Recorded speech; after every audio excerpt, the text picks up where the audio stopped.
Okay ka lang ba? Mukhang nahihirapan ka sa ginagawa mo. Ay naku, gulong-gulo na yung isip ko. Hindi ko alam kung paano sisimulan itong pananaliksik sa Filipino. Lalo na yung mga salita. Mukhang nahihirapan ka na sa ginagawa mo dahil siguro sa mga bagong salita at tatanggap natin. Sa tingin ko'y makakatulong sa iyo ang pagbabasa ng ating ortografiya. Doon nakapaloob ang mga sagot mas gumugulo sa iyong isipan. Nakapaloob rin dito ang mga bagong salita at kung paano nga ba sa paggamit ito. Halika, sabay natin tuklasin kung paano nga ba manghihirap. Mukhang magandang ideya yan. Tara! Magandang araw! Handa na ba kayong matuto muli? Kung handa na kayo, narito kami upang ipaalala sa inyo ang tatlong bagay na dapat niyong gawin. Manood, makinig, At matuto! tama, kaya naman, Ortografiyang Filipino, dalala at matuto! Sa unang bahagi ng talakayang ito, alam niyo ba na sa modernisadong alpabeto ay nagkaroon ng pagdadagdag ng 8 bagong titik. Ito ay ang C, F, J, N, Q, V, X at Z na naging isang radikal na pagbabago sa pagbabaybay ng pagsulat. Naging pangunahing gamit nito ang pagpapanatili ng mga kahawig na tunog sa pagsulat ng mga salita mula sa katutubong wika ng Pilipinas. Ito ang isa sa pangunahing tuntunin na ating sinusunod sa panghihiram. Isang halimbawa, noong panahon ng abangkada, ipugaw ang sinusulat, ngunit nang dumating ang 8 bagong titik, o kaya naging ipugaw na ito. Ang mga titik na ito ay naging importante sa ating panghihiram dahil sa paraan na ito na igagalang ang mga kahawig na tunog sa ating mga katutubong wika. Iba pang halimbawa, sapot o sapot ng gagamba at ang ibatan o ibatan. Maraming bagay pa ang naidudulot sa atin ng 8 bagong titik. Kung kaya, makinig kayong mabuti. Ngayon, alamin naman natin ang bagong hiram na salita. Alam niyo ba na ang wikang Filipino ay patuloy na nagbabago at nag-a-adapt upang mas mapabilis ang makipagsabayan sa iba't ibang kultura? Isa namang halimbawa nito ang pag-a-adapt ng mga bagong hiram na salita mula sa iba't ibang wika, tulad ng Espanyol, Ingles at iba pang banyagang wika. Isa pa, alam niyo ba kung bakit may 8 bagong dagdag na titik sa ating alpabeto? Ang mga 8 dagdag na titik na ito ay ginagamit para sa mga bagong hiram na salita mula sa ibang wika. Hindi natin kailangang ibalik sa orihinal na anyo ang mga ito alinsunod sa abakada. Narito nga ang ilang halimbawa ng bagong hiram na salita tulad ng forma, informal, firma at marami pang iba. Idagdag din natin na mahalaga ang pagtutok sa konteksto ng paggamit ng mga bagong hiram na salita. Ito ay dahil ang pag-unawa sa tamang gamit ng mga ito sa pangungusap at paksa ay nagpapalalim sa ating kaalaman at kasanayan sa wika. O ayan ang dagdag kaalaman para sa ating lahat. Antabay lang kayo dahil napakarami pa nating dapat malaman. Alam niyo ba, isa ring aspeto ng pagbabago sa ating alpabeto ay ang pagtingin sa mga lumang salita mula sa Espanyol.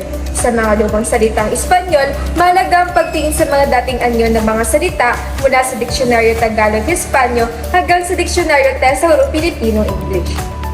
Ito ay nagpapakita ng pagsasabakada ng mga tunog ng banyaga at ang pagbaluktot sa orihinal na anyo ng mga salita. Halimbawa, ang kabayo at lekson ay ilan lamang sa mga salitang ito. Dagdag kaalaman pa, alam niyo ba may mga hindi binabagong-bagong hiram? Teka, medyo nakakalito at magulo. Hayaan niyong ipaliwanag ko ito. Halimbawa ng mga ito ay football, fertile, bisa, vertebra at zigzag. Bagaman dahil sa 8 dagdag na titik, maaaring hiramin ng walang pagbabago sa spelling ang ibang salita mula sa Ingles tulad ng firm, folder, jam, jar, level, invoy, develop, sigurat at seat. Ang layunin nito ay mapanatili ang integridad ng spelling ng mga hiram na salita. Alam niyo ba, ang panghihiram natin ay mayroon pa ding limitasyon? Halimbawa, sa mga hiram nating salita, ang 4 sa 8 bagong titik ay hindi natin ginagamit o nagagamit. Ang titik na C, N, Q, at X ay hindi pasok sa ideya ng magandang simulan ng wika. Kung kaya sa ating panghihiram ay hindi ito nagagamit. Ngayon, alamin natin ang dahilan kung bakit nga ba hindi ito nagagamit sa ating panghihiram. Handa na ba kayo? Sa titik na C, may 2 paraan ito ng pagbigkas na maaaring katawanin ng K o S. Halimbawa sa pangungusap na maraming iba't ibang klase ng kotse sa syudad. Ang titik C sa salitang kotse ay may tunog na K, kung kaya ito ay nagiging kotse. Samantalang ang syudad ay may tunog na S sa unang titik ng salita syudad. Atin namang alamin ang kaso ng ENMI kung bakit nagbibigay ito ng limitasyon sa ating panghiram. Limitado ang mga salitang may letrang NY sa wikang Espanyol. Idagdag pa natin na ang NY ay natutumbasa ng letrang NY sa Filipino. Pareho ang tunog na naibibigay dito. Halimbawa, kilala si Doña Amara sa kanyang malawak na taniman ng pinya sa Binyan, Laguna. Ayan! Ngayon ay alam na natin ang dahilan kung bakit nalilimitahan ng letra C at N ang ating panghiram. Tuklasin naman natin ngayon ang kaso sa titik Q at X. Sa sitwasyon ng letter Q, may palagay na hindi isahang tunog ang mga nababanggit na titik. Ito ay salungat sa ideya ng simulaing pangwika na dapat ay isang tunog ang kinakatawan ng bawat titik. Nagiging KWKY ang tunog ng titik Q. Kadalasang ginagamit ang titik na ito sa mga pangalang pantangi at mga salitang teknikal. Kapag naman nire-respel ang mga salitang titik Q, ginagamit ang tunog na K kung sa Espanyol at KWKY naman sa Ingles. Halimbawa ang salitang keso na keso, quit at quit, barbecue na barbecue. Sa kaso naman ng titik X, katulad sa Q, dalawa ang tunog ng titik na ito. Tinatapatan ang titik ng X ng letrang KS. Halimbawa, may extra ka bang pera ngayon? Ang extra ay nire-respell ng extra. Naging malinaw na ba sa inyo kung paano nalilimitahan ng 4 na titik na ito ang ating panghihiram? Magaling! Ngayon ay samahan niyo pa kaming alamin at tuklasin ang iba pang paraan ng ating panghihiram. Alam niyo ba na ang panghiram gamit ang 8 bagong titik ay madalas ginagamit sa 3 pagkakataon? Una na rito ay sa pangalang pantangi na hiram sa wikang Banyaga. Halimbawa, Santo Niño, Quezon, Vinta, X-ray, at Zambales. Ikalawa, maaari itong magamit sa mga katawagang siyentipiko at teknikal.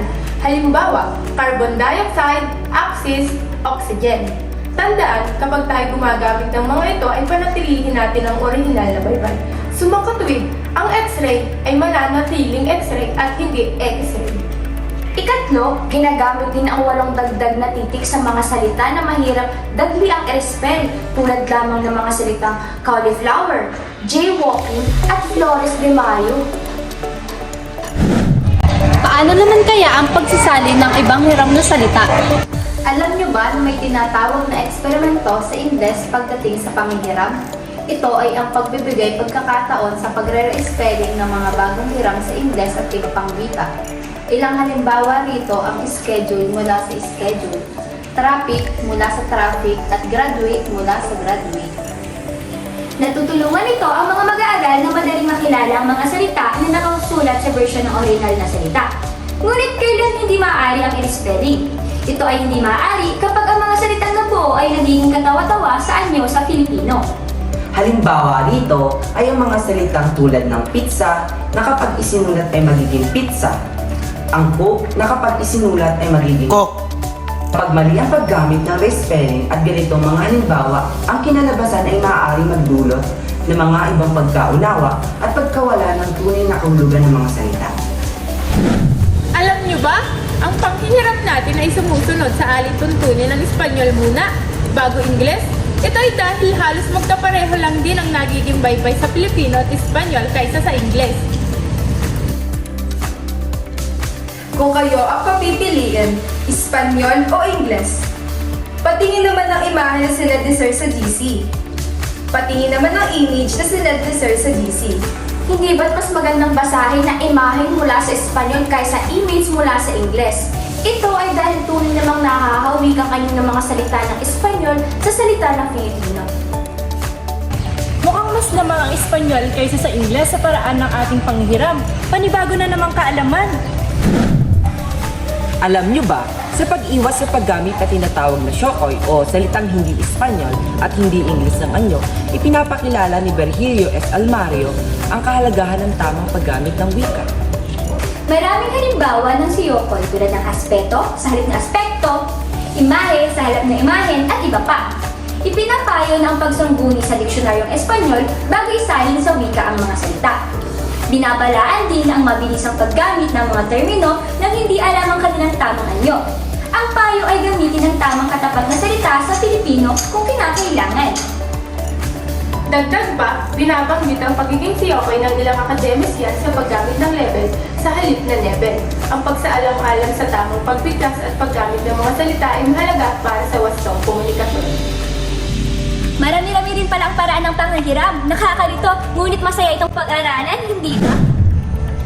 Para sa ating ikasampu na paraan ng panghihiram, alam niyo ba na sa eksperimento ng neolohismo ng Espanyol, ginagamit ang mga hulaping pangkatawagan tulad ng ismo, astra, era, at iba pa upang lumikha sa mga salitang iba sa orihinal na anyo ng Espanyol. Halimbawa nito ay ang paggamit ng ismo sa halip na kritika para sa panunuring pampanitikan. May ilang halimbawa ng neologismo tulad ng kritikastro ni Alejandro G. Abadilla at kritikero para sa iba't ibang uri ng pamumuna. Ang layunin ng ganitong pagbuo ng mga salita ay magkaroon ng sariling identidad sa Filipino kahit na may inspirasyon mula sa ibang wika. Ang galing ng paraan natin ng panghihiram. Medyo komplikado pero masaya ang matuto. Ang titik Y sa Espanyol ay may espesyal na gamit. Binibigkas na katulad ng I o at. Ginagamit ito sa pagsulat ng pangalan ng lalaki kasama ang apelyido ng ina, tulad ng Emilio Aguinaldo E. Fami, para iduktong ang apelyido ng inang si Doña Trinidad Fami. Ito rin ay ginagamit sa pagbilang at binabaybay sa Espanyol. Halimbawa, 2:30, ikalawa at kalahati. 1:04, ika-1 at 15. 5:20, ikalima at 20. 45, 45. 53, 53. Pansinin na nawawala ang letrang Y o E kapag nagtatapos sa letrang E ang pangalan ng unang bilang. Nasa pang-11 na bilang na tayo ng paraan ng panghihiram. 2 na lang at tapos ng talakayang ito. Huwag kayong maiinip ha! Ayan, ngayon, alam niyo ba, sa Espanyol, hindi binibigkas ang titik na H. Kaya't ang hacienda ay hacienda, elo ay yelo, itsura ay itsura, at iba pa. Gayunpaman, may mga salita na kailangang panatilihin ang H dahil may kahawig na ibang kahulugan. Tulad ng humano na kapag inalis ang H ay maaaring maging katulad ng umano. Ang mga derivatibo ng humano sa Pilipino, tulad ng humanismo at humanitaryo, ay hindi tinatanggal ang unang titik. May kaibahan din sa kaso ng historya na maaaring kahuluganin ang kwento o kasaysayan. Sa Filipino, ang historya kasama ang mga kaugnay na salita tulad ng historiador, historiko at historisismo. Matatapos na ang talakayang ito. Sana ay nariyan pa rin kayo upang matuto. Ito na ang huli. Alam nyo ba na ang bagong titik na J sa Filipino ay ginagamit para sa tunog na J? Nagamit din ito sa mga bagong hiram na salita mula sa ibang wika, tulad ng jet, jump, jazz, jester, jingle, joy, enjoy ng Ingles, jujitsu ng Hapones at hatakan ng Sanskrit. Ngunit hindi ito sakop sa ilang salitang Ingles na may tunog na J. Ngunit hindi gumagamit ng J, tulad ng general, generator, digest, at region, na kung hihiramin ay magkakaroon ng general, generator, digest, region. Hindi rin kinakailangang ibalik ang J sa ilang salitang Ingles na matagal nang isinusulat na may DY, gaya ng jeepney, janitor, at jacket. Grabe, mas lumawak pa yung kaalaman ko tungkol sa mga bagong salita. Di ba pagkakailan na isang dahilan yung sa pagpunod ng wika natin? O diba? Siguro naman masasagot ng mga tanong sa isipan at siguro naman masisimulan mo na maayos ang iyong pananaliksik na ginagawa. Tama ka dyan. Ngayon, alam mo na kung paano sisimulan yung aking pananaliksik. Maraming salamat sa iyo. Welcome